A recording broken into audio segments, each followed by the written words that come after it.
Hello दोस्तों, नमस्कार। मेरे इस यूट्यूब चैनल में आपका बहुत बहुत स्वागत है।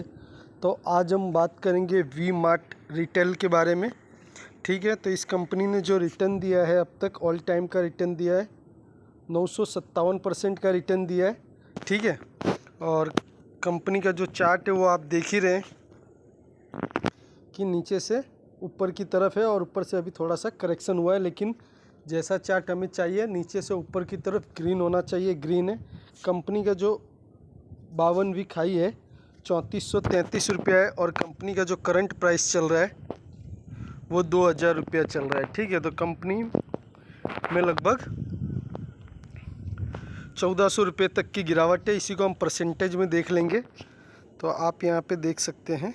तो हम इसको 5 साल में ही कर लेते हैं, तो आप यहाँ पे इसको देख सकते हैं। मैक्सिमम में ही देख लेते हैं, यहाँ से ही तो है। तो यहाँ से आप देख सकते हैं यहाँ पे कि कंपनी में जो गिरावट है लगभग 52% की गिरावट है कंपनी में। ठीक है, तो 52% की गिरावट हो चुकी है। तो अभी हम देखते हैं कि कंपनी कैसी है, क्योंकि गिरावट देख के ही नहीं लेना है, कंपनी में दम भी होना चाहिए। तो अभी हम आगे देखते हैं कि कंपनी कैसी है। तो अभी हम इसको निफ्टी 50 की अपेक्षा पहले कंपेयर करेंगे कि ये कंपनी क्या निफ्टी 50 से अच्छा रिटर्न देती है या उसके आसपास देती है। तो अभी हम जब उसको कंपेयर करेंगे तो आप इसको मैक्सिमम में ही देख लीजिएगा। तो आप देख सकते हैं जितने समय में निफ्टी 50 ने 218% का रिटर्न दिया है, उतने ही समय में इस कंपनी ने 1098% का रिटर्न दिया है। तो इससे क्या पता चल रहा है कि ये कंपनी निफ्टी 50 की अपेक्षा अच्छा रिटर्न देती है, जो कि आप चार्ट में भी देख सकते हैं। जो रेड वाला चार्ट है वो निफ्टी 50 का है और जो ब्लू वाला चार्ट है वो वी मार्ट का है। तो अभी इतनी गिरावट होने के बावजूद भी 52% गिरावट होने के बावजूद भी कंपनी में निफ्टी 50 की अपेक्षा अच्छा ही रिटर्न दिखा रहा है। ठीक है, तो यहाँ पे तो कंपनी हमें ठीक लग रही है। अभी हम कंपनी की एक बार बैलेंस शीट वगैरह चेक कर लेंगे तो उससे पता चलेगा कि कंपनी का बैलेंस शीट कैसा है।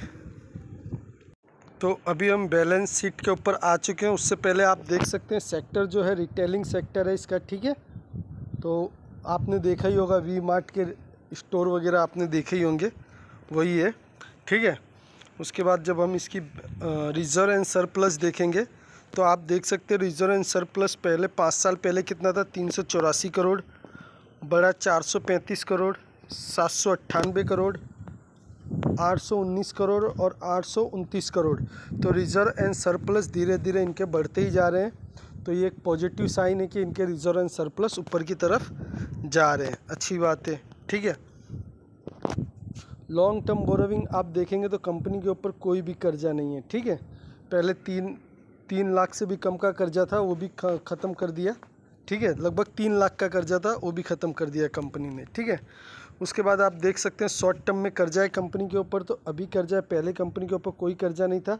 अभी कंपनी ने 147 करोड़ 83 लाख का कर्जा लिया है। ठीक है, तो आप इसको बोल सकते हैं 148 लाख का कंपनी के ऊपर कर्जा है। ठीक है, तो कर्जा लेना कोई पाप नहीं, आप बिज़नेस को बढ़ाने के लिए कर्जा ले सकते हैं और आप अच्छा खासा अगर प्रॉफिट अर्न कर रहे हैं तो उसको आप यूटिलाइज़ भी कर सकते हैं, उसको आराम से आप चुका भी सकते हैं। ठीक है, तो बैलेंस शीट तो ठीक ही लग रही है, कंपनी के ऊपर कोई भी कर्जा नहीं है और रिजर्व एंड सरप्लस बढ़ते ही जा रहे हैं, तो अच्छी बात है। ठीक है, तो अभी हम क्या देखेंगे, अभी हम देखते हैं इनका प्रॉफिट एंड लॉस, क्योंकि कंपनी का प्रॉफिटेबल होना बहुत ज़रूरी है।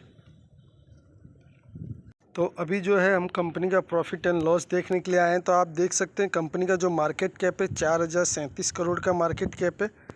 ठीक है, उसके बाद आप देख सकते हैं कंपनी जो है अपने सेक्टर में कहाँ पे है, 6 नंबर पे लीड कर रही है। ठीक है, 6 नंबर पे है। और उसके बाद ये क्वार्टरली रिजल्ट है। ठीक है, तो क्वार्टरली रिजल्ट में आप देख सकते हैं जो इनका ऑपरेटिंग प्रॉफिट मार्जिन है लास्ट टाइम का 4% सिर्फ रहा है।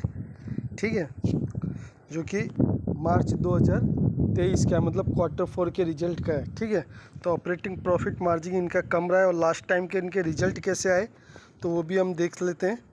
तो आप देख सकते हैं यहाँ पे जो इनका प्रॉफिट है वो माइनस में चला गया है। ठीक है, तो एक बार शुरू से हम देख लेते हैं तो हमें पता चलेगा कंपनी क्या करती है, ज़्यादातर लॉस ही करती है ऐसा लग रहा है। आप देख रहे हैं यहाँ पे 8 करोड़ का लॉस, फिर 34, 19, फिर एक बार कंपनी ने प्रॉफिट किया 48, लाख का प्रॉफिट किया, फिर 48 करोड़ का प्रॉफिट किया, फिर 1 करोड़ का नुकसान, फिर 29 का, फिर 14 का, फिर एक बार प्रॉफिट किया 57 करोड़ का, फिर 3 का लॉस, फिर 20 का प्रॉफिट, फिर 11 का लॉस।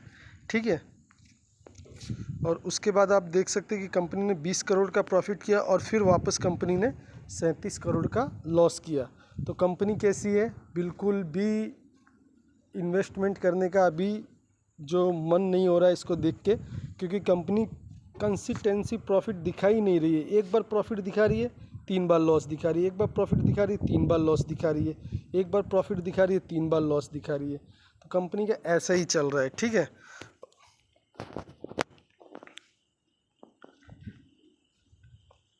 और उसी को हम ईयरली रिजल्ट में देख लेंगे। तो आप देख सकते ईयरली रिजल्ट में जो है इनके सेल्स आप देख सकते 282 करोड़ थे, बाद में कितने हो गए 2465 करोड़। ठीक है, तो सेल्स तो इनके बढ़ रहे हैं। ठीक है, लेकिन वही ऑपरेटिंग प्रॉफिट मार्जिन जो है इनका बहुत कम है। तो आप देख रहे 2012 से कंपनी क्या कमा रही थी, तो आप देख रहे कंपनी कमा तो रही थी 2012 में 10 करोड़। ठीक है, 10 करोड़ इधर कमा रही थी। ठीक है, 10 करोड़, फिर 18, फिर 25, फिर 37, फिर 28, फिर 44, फिर 78, 62, 59, यहाँ तक तो कंपनी अच्छी कर रही थी। ठीक है, जो कि 2020 तक कंपनी अच्छी कर रही थी। उसके बाद कंपनी में जो है 2020 के बाद कंपनी में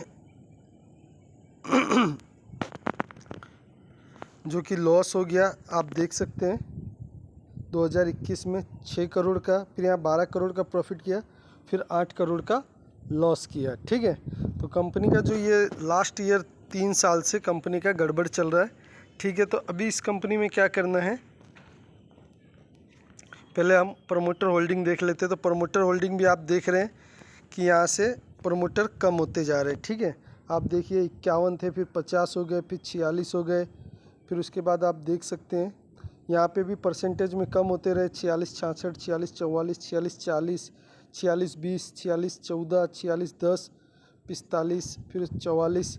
ठीक है, तो आप देख रहे प्रमोटर भी इसमें से कम होते जा रहे। तो ये भी एक रिस्क की बात है। तो इसमें 2 रिस्क हो गए, एक तो इनका प्रॉफिट जो है लास्ट 3 ईयर से सही से आ नहीं रहा है। ठीक है, और अभी इस तरह से हो रहा है। उसके बाद आप देख सकते हैं FIS के पास 14% है। ठीक है, DIS के पास 31% है और पब्लिक के पास 9% है। ठीक है, तो पब्लिक के पास तो कम है। प्रोमोटर शेयर होल्डिंग पैटर्न तो सही है, क्योंकि FIS DIS बेच रहे हैं तो ये लोग खरीद रहे हैं। लेकिन इसमें बात एक ही है, बस 2 ही रिस्क लग रहा है मुझे। तो अभी हम देख लेते क्या क्या रिस्क है। ठीक है, तो सबसे पहले हम बिज़नेस की बात करते हैं। तो रिटेल का बिज़नेस है, तो रिटेल का बिज़नेस तो अच्छा है, लेकिन हम पूरी तरह से इस पर ट्रस्ट नहीं कर सकते, क्योंकि आपने अभी देखा होगा फ्यूचर रिटेल जो कि हम बिग बाज़ार के नाम से जानते थे, उनका भी बहुत रिटेल का बिज़नेस था, बहुत नाम था, लेकिन वो लोग अभी उस बिज़नेस को बचाने के लिए ही सर्वाइव कर रहे हैं। ठीक है, और बचना भी मुश्किल है। तो बिज़नेस तो अच्छा है इनका, लेकिन बिज़नेस में टिके रह पाए ये कोई उतना वो नहीं। लेकिन वी मार्ट का तो अभी हेल्थ इतना ख़राब भी नहीं लग रहा है, ठीक ठाक है, क्योंकि इनके ऊपर ज़्यादा कर्जा वगैरह भी नहीं है। ठीक है, तो बिज़नेस तो इनका ठीक है, चलेगा, बिज़नेस अच्छे से चलेगा। ठीक है, उसके बाद आप देख सकते हैं कि जो हमने इनका चार्ट देखा, वो चार्ट नीचे से ऊपर की तरफ जा रहा है, 52% की गिरावट ले सकते हैं। रिजर्व एंड सरप्लस बढ़ रहे हैं। ठीक है, लॉन्ग टर्म बोरोविंग जीरो है, शॉर्ट टर्म बोरोविंग भी 1.5 करोड़ के आसपास है, वो भी चल जाएगा। ठीक है, और लेकिन यहाँ पे क्या है कि इनका जो हमने क्वार्टरली रिजल्ट देखा, उसमें क्या है कि इनका ऑपरेटिंग प्रॉफिट मार्जिन मात्र 4% का है, बहुत कम है। ठीक है, तो वो मुझे थोड़ा सा कम लगता है, क्योंकि ऑपरेटिंग प्रॉफिट मार्जिन 20% होना चाहिए। अगर मान लो बहुत कम से कम है तो 10% तो होना ही चाहिए।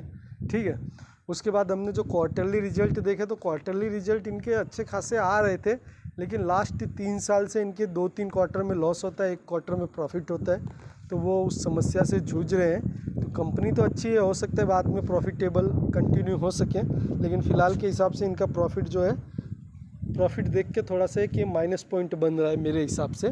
ठीक है, उसके बाद आपने ईयरली रिजल्ट में देखा तो उसमें सेल्स तो बढ़ रहे हैं। ठीक है, और जो इनका प्रॉफिट था वो कंटिन्यू अच्छा ही चल रहा था 2012 से 2020 तक, उसमें कोई डाउट नहीं है। प्रॉफिट इनका अच्छा खासा चल रहा था। 21, 22 और 23 में इनका जो है, मतलब 22 में भी प्रॉफिट में रहे, 21 और 23 में थोड़ा सा लॉस में रहे। तो वो एक थोड़ा सा रिस्की है, ख़राब नहीं है। और शेयर होल्डिंग पैटर्न में भी आप देख रहे हैं कि प्रमोटर के जो शेयर हैं वो धीरे धीरे कम होते जा रहे हैं। तो ये भी एक थोड़ा सा नेगेटिव पॉइंट होता है कि प्रमोटर अपने शेयर बेचते ही चले जा रहे हैं, ठीक है। बाकी FIIs DIs है और पब्लिक 9% है, उस हिसाब से ठीक ही लग रहा है, ठीक है। तो ये 2 3 4 बातें हैं, 2 और 2 4 बात कौन सी, कि कंपनी का क्या है, ऑपरेटिंग प्रॉफिट मार्जिन कम है, ठीक है। और कंपनी क्या है कि क्वार्टरली में कभी कभी लॉस कर रही है, किसी किसी क्वार्टर में। तो अभी इस शेयर में करना क्या है, ठीक है। तो इस शेयर में क्या करना है, इस शेयर में अभी तुरंत एंट्री नहीं बनानी है, इसको अपनी वॉच लिस्ट में रखना है। इसके आगे के 2-3 क्वार्टर के रिजल्ट देखना है। जब ये कंपनी कंटिन्यू 2-3 क्वार्टर प्रॉफिट में आने लगे, कंटिन्यू 2-3 क्वार्टर प्रॉफिट में आने लगे, तब हम इसमें इन्वेस्टमेंट कर सकते हैं। तब तक हम इसमें खाली वॉच करना है कि ये कंपनी कहाँ तक गिरती है, कैसे गिरती है। और जब भी इसके क्वार्टर के रिजल्ट अच्छे आएंगे, ठीक है, मतलब कंपनी प्रॉफिट में आती तो एकदम से नहीं बढ़ा देना है, एकदम से बहुत बड़ा इन्वेस्ट नहीं करना है, 4-5 शेयर लेकर के इन्वेस्ट करना है। और उसके बाद फिर वेट करना है, अगर दूसरा क्वार्टर और अच्छा आता है तो और 2-4 क्वांटिटी बढ़ानी है। मान लो अगर एक क्वार्टर अच्छा आ गया और आपने 100-200 क्वांटिटी ले ली और दूसरा क्वार्टर ख़राब आया, तो उसमें फिर निकलना मुश्किल हो जाएगा, और निकलेंगे भी तो लॉस में निकलना पड़ेगा। इसलिए हमेशा क्या है कि रिस्की कंपनी में 2-4 शेयर बाय करते रहना चाहिए अपना रिजल्ट देख के, ठीक है। तो ये तो मैंने मेरी तरफ से बताया, मुझे जैसा लग रहा है वैसा। आपकी राय और आपके एक्सपर्ट की राय अलग हो सकती है, ठीक है। लेकिन हम क्या है, अपने पैसे को एकदम से नहीं लगा सकते, थोड़ा थोड़ा लगाना होता है। तो कंपनी को देखते हुए लगाना होता है। तो मैं ऐसे ही फंडामेंटल स्ट्रॉन्ग कंपनी के ऊपर वीडियो बनाता रहता हूँ, ठीक है। और रिजल्ट देख के ही, प्रॉफिट एंड लॉस देख के ही हम अंदाज़ा लगाते हैं कि हमें इन्वेस्ट करना चाहिए या नहीं करना चाहिए। कोई जल्दबाजी नहीं करते, ठीक है। तो ऐसे ही वीडियो मैं बनाता रहता हूँ। अगर आपको मेरे वीडियो अच्छे लगते हैं तो आप मेरे चैनल को लाइक कीजिए, सब्सक्राइब कीजिए, शेयर कीजिए। मिलेंगे नेक्स्ट वीडियो में। Bye bye.